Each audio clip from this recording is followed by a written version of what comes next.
Imagine preparing for your first day of school where you're looking forward to meeting your new classmates and teachers. Now imagine that before you even get to school, you're going on a field trip. I think I'm going to like this school already. At Blogging While Brown this year, we had a field trip before the opening reception. Who else does that? I told my cabbie, take me to that new black museum. He knew exactly what I was talking about. Since it's still under construction, he wasn't clear where to drop me off. I told him to drop me off where the black folks were gathering. Then he reminded me that we were in D.C.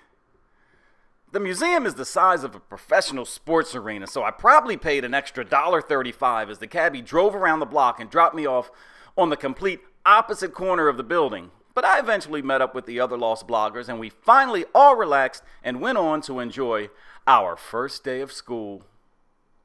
I don't think anyone knew anyone, as I was looking around for at least one familiar face, like our leader, Gina McCauley, but no, she was stuck in traffic and gave up trying to get there.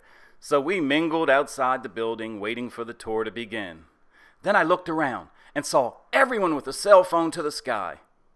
Were they playing Pokemon Go? I really wasn't too sure. A true sign of when you know the first day of school is going well is when you start taking selfies with strangers. So while everybody was doing that last second check of the battery life of their cell phones, the doors opened and out came the Smithsonian crew led by a black man in a hard hat. Yeah, that's Derek Ross. He's the Deputy Director, Construction Division of Smithsonian's Office of Facilities, Engineering, and Operations. Put that on a business card. He's responsible for all the construction projects at the Smithsonian and the institution's senior construction executive for the National Museum of African American History and Culture. You know, the place we're having our field trip. If Smithsonian wants to shorten up that business card, they could just put Derek Ross, HNIC. Now, after introducing himself, he gave us a quick overview of what we were going to see, some of the safety precautions, and he explicitly told us he wasn't going to be our tour guide. And then his phone rang. I personally think it was President Obama reading him the Riot Act, because after he hung up, Derek Ross turned to us and said that he is now our tour guide. All right?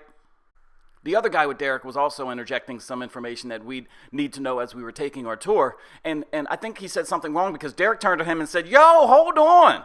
These guys are blogging. They're writing down everything you say. We got to watch what we say on this tour." Kept him honest. So once inside, we were truly reminded we were in a construction zone and had to put on hard hats and vests. Some of us needed a chin strap on our hard hat, but it didn't matter. And again, we mingled and looked around waiting for instructions. And again, you know, are we playing Pokemon Go? People just had their phones all over the place.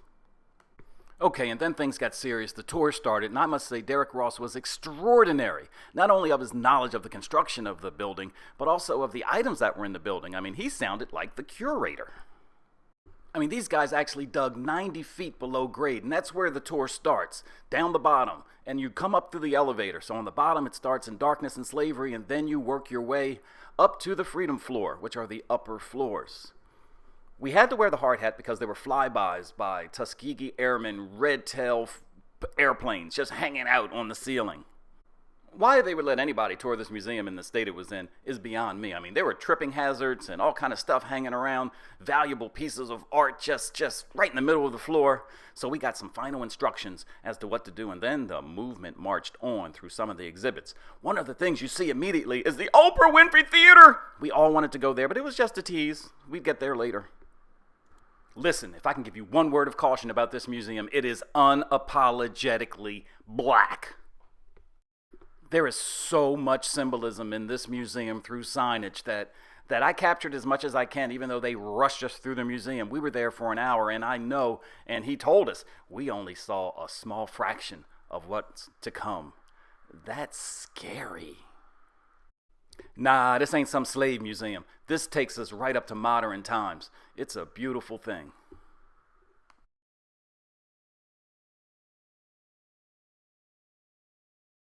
Oh, but when I stumbled on this exhibit, I really got turned on. Black and white on television. I mean, I'm a kid from the 60s where we had black and white TVs in the house. And these were all my favorite TV shows, like I Spy with Bill Cosby, and the Flip Wilson Show with Geraldine, Sanford and Son, Good Times, Diane Carroll with Julia. That was the name of the show. She was the first single mom I knew with her son Corey. And then there's Tony Brown's Journal. Come on, he's the original Tavis Smiley.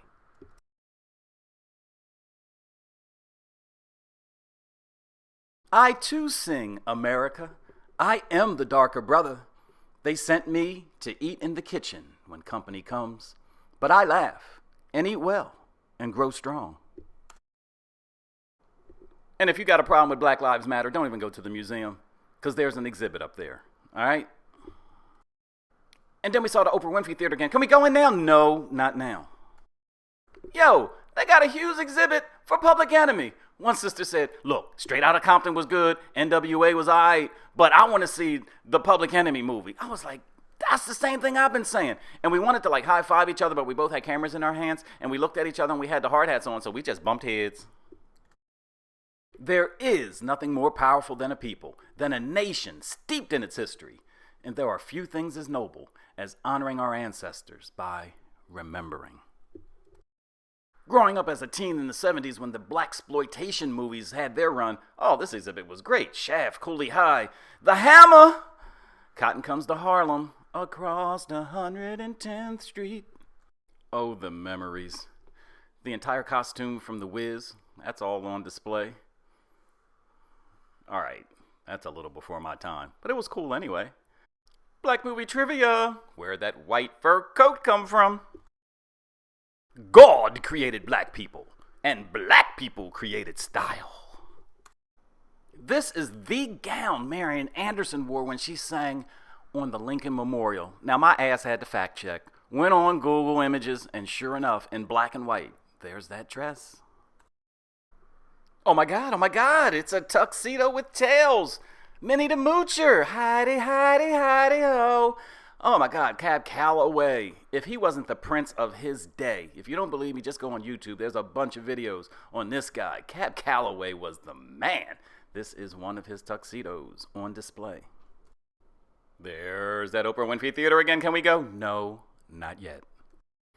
The Food Network ain't got nothing on what they have in the museum on blacks and food. Hercules, who knows him? He was George Washington's cook. When's the last time you seen anything on the Home and Garden channel on blacks and craftsmanship, creativity, furniture building, all that kind of stuff? So much of the museum was under wraps, but there was so much still exposed, like, you know we love to dance. And they take us to the back in the day type history of dancing, all the way up to, check this out, crumpin', the Harlem Shake, twerking in a museum. Come on, you know you got to go now. Nobody can give you freedom. Nobody can give you equality or justice or anything. If you're a man, you take it. There's our boo, Oprah. Let us in, let us in. Finally, we get to walk inside the Oprah Winfrey Theater, and it was all inspiring, breathtaking. We got to walk on the stage, just take some pictures on the stage. Here, this next shot, somebody who's going to be the first one to perform from our group on this stage. Now, at the back of the stage, it looks like a wall, but she showed us that there's this little secret door, and you open the door, and then you can go backstage. How cool is that?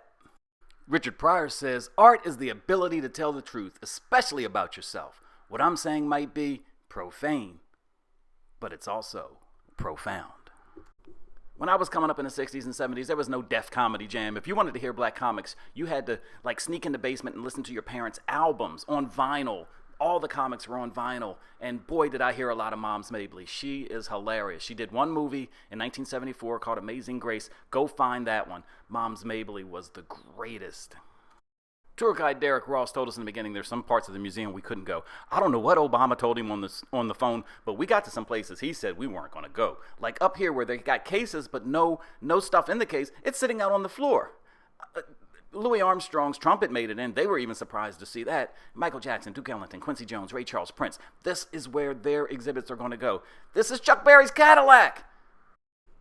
And as the tour wraps up, we go back to the perimeter of the building. You got those magnificent views of Washington, D.C. Through those trees in the fall, you can actually see the White House. And then back downstairs. Now, the regular elevators aren't working, so we got on the freight elevators. Have you seen a bigger elevator in your life? And why is everybody on their smartphone? Are they playing Pokemon Go again? And then back to the lobby, that huge empty lobby for now. But on September 28th, 2016, it will be the World Showcase for Black American History and Culture. Smithsonian, you killed it on this one. Thanks so much, Blogging While Brown. I had a blast. If the rest of the conference can top this, it's going to be one heck of a weekend.